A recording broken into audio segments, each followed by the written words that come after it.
So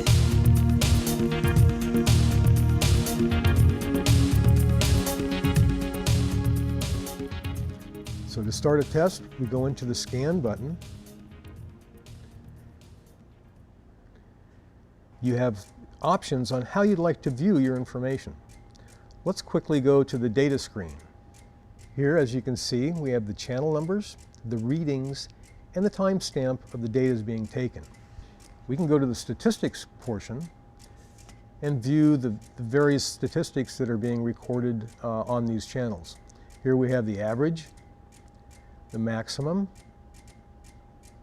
the minimum, the peak-to-peak value, the standard deviation, and the rate of change. The rate of change can be set for hour or minute.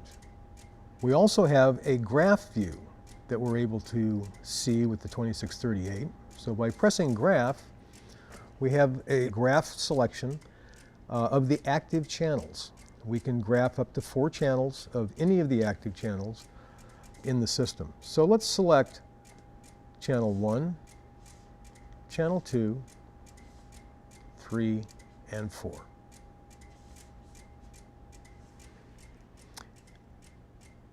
It's best when graphing with the 2638 that all channels you choose to graph are in the same units. In other words, temperature or AC volts.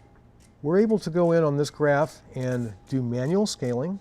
We can zoom in, zoom out, and move the graph up and down. We also have a history mode. So after we've collected data for a particular period of time, we can go through and scroll back through time to view the chart and the trends as they happened. The other way to view this data is through a monitor mode, here under F5.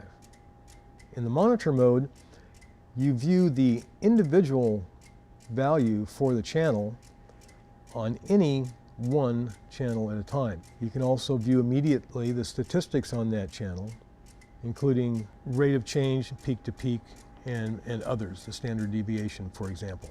Okay, let's pause or let's stop the scan session. Confirm. So let's go to the memory section. Let's take a look at the internal files we just collected. As you can see, we have setup files, scan data files, and DMM files, which we'll speak about in a moment. I'd like to go to the scan data files. I'll select that. Here are the scan data files that are within this 2638. So you can see the one we just did is at the top of the list, and the setup file name is there, val_test. I'd like to move that data to my PC for further analysis. I push Manage, I insert my USB, and I wait for the 2638 to recognize it.